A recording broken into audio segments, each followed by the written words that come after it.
strong player. In their last game, they also had quite a lot of errors, and that's something that they have to do. Kailangan i-minimize nila in today's game, especially if they're up against a strong team like UST. And then lastly, tulad nga ng sinabi ni Steph Mercado, they should just play the game as defending champions. And what do you mean when you say that, Anne? Pag sinabi mo defending champions, ano ibig sabihin niya? You're talking about pride here, you're talking about a lot of heart and will to win? It's actually, yes, heart and will to win. And syempre yung pride, because you won the championships last year. Imagine how frustrating it would be also for the team having had that flawless record all throughout, and then towards the end just falling out and losing just like this. We're seconds away from the official start of game number 2. Will it end today? UST wants it to end today on an 11-game winning streak, going back to the loss against Ateneo last year, which I believe was a turning. They took that loss seriously. A lot has been said about that loss. It was unexpected. It went 5 sets. But after that, UST has started to look sharp. And there's an argument, Anne, about UST probably peaking at the right time and then LaSalle probably dipping at the wrong time. Is there merit to that conversation, especially that LaSalle has lost a set to NU, a set to Adamson, a set to UP, and then lost 2 straight to UST. Is it possible? I think it is possible, but it would still depend on how these girls would try to, recover and not dwell on those 2 losses. First point for UST, so we're tied at 1. Joanne C., the best blocker and the rookie of the year, commits an error at the net.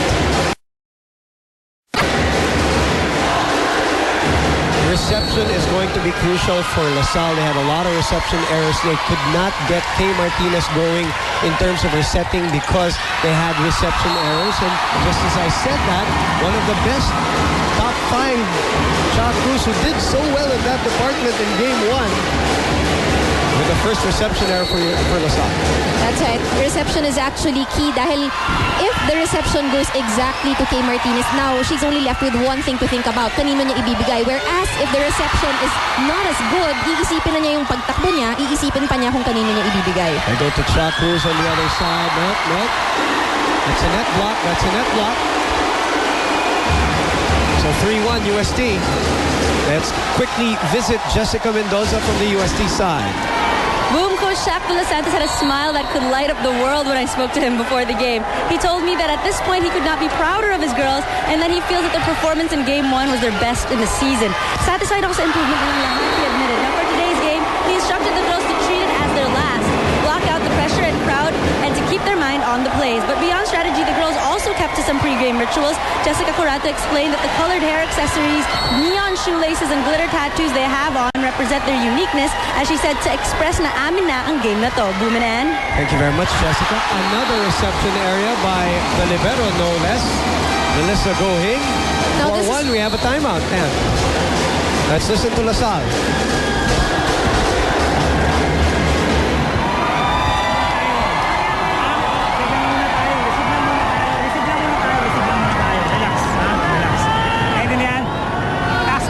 Huwag ka magmadali, nasa iyo yung bola eh. Itaas mo lang, dahan-dahan, co-coverage tayo. Hindi makapag-execute ng maayos. Hindi pa yung spiker, hindi pa makaporma eh. Tuwataas mo ng bola, mababa na. Sila, wala na. Hindi na makatayo ng maayos. Yun, taas mo, di ba rin mataas? Bawi ako!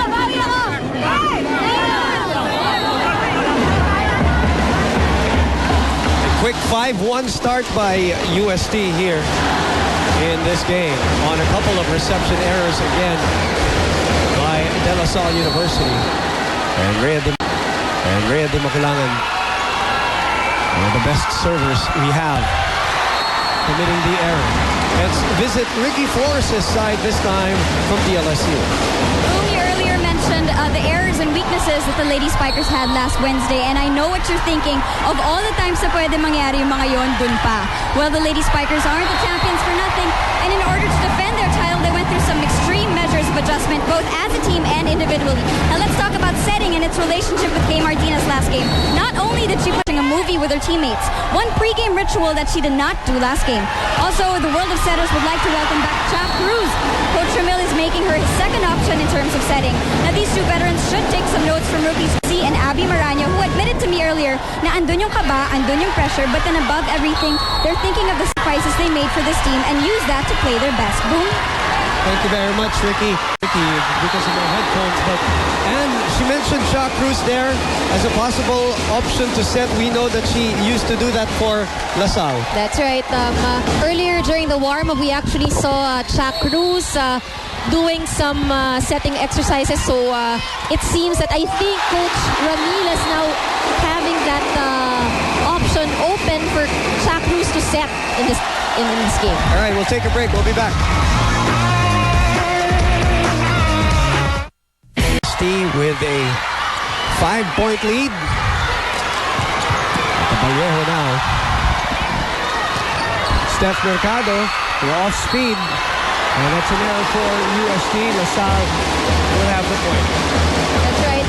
Earlier in Ricky's report, she mentioned something about the team's ritual of going out, watching a movie, for them to be able to relax. And Kay Martinez wasn't able to do that in the previous game. Now let's see if in this game we'll see some bit of we'll see if the team would actually loosen up in terms of movement. But so far, kita natin na parang itong LaSalle is having more of the pressure than that of UST. You know, and even if, you know, usually the team that wins game number 1 has a little more pressure to win game number 2 because they always say closing out the series is always tough.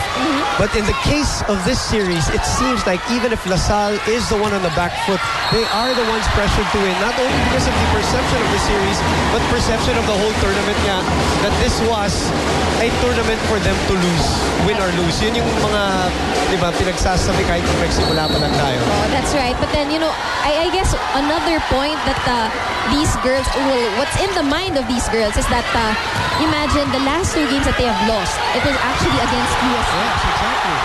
And I mean, they're up against UST now, so alam nilang ito lang yung team na nakatalo sa kanila. Net violation there was called. 4 touches now. 4 touches, rather. LaSalle, of course, contesting to that call. 7-point lead. This is getting ugly here in the first set. For the DLSU Spikers. What you'll notice is that most of the points are actually coming off the errors of LaSalle. Yes. Well, UST is just playing their game right now. Imakulangan. Vallejo with the angle. Mercado digging it up. Maraño checked at the net. Mercado able to unload but rejected. Kay goes back to Maraño on the running hit.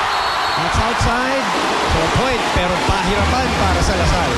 That's right. If you notice that series of attack attempts from LaSalle, it was all covered by the blocking of UST. Kumbaga, swerte lang itong point na to, no, that it actually went out. They cannot get through the net. Talking about the Lady Spikers, the defending champions. There seems to be an error here. Technical table. Oh, a rotation error. Oh, this is something that you don't want to happen during the championships. They're ahead by 1 rotation. Is that so? Looks like it. Looks like it. It was supposed to be Maraño to serve. And Steph is still in the front line. Ila Santos, Celine Hernandez. Ila Santos, of course, graduating with a title for De La Salle. She was part of that team that was down 0-1. Actually, the last 2 teams here in the UAAP, going back to season 71 and season 70, the champions were down 0-1. They had to work their way up to the finals. LaSalle won it in 3 games last year against FEU. FEU winning in 3 games against Adamson when Adamson was ahead 1-0 in the series. And now, confusion. You know, the crowd is into it. The coverage, there's a lot of noise, there's a lot of confusion, and there's a lot of tension on the court, Anne. That's right. They're discussing amongst themselves and our officials whether or not they do have the right position. Even the technical table is confused. And Steph was the one who served earlier, right? Yes. That they called an error on.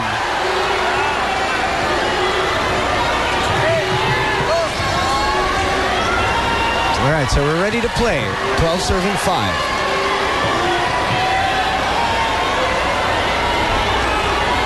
Referee still not calling the whistle.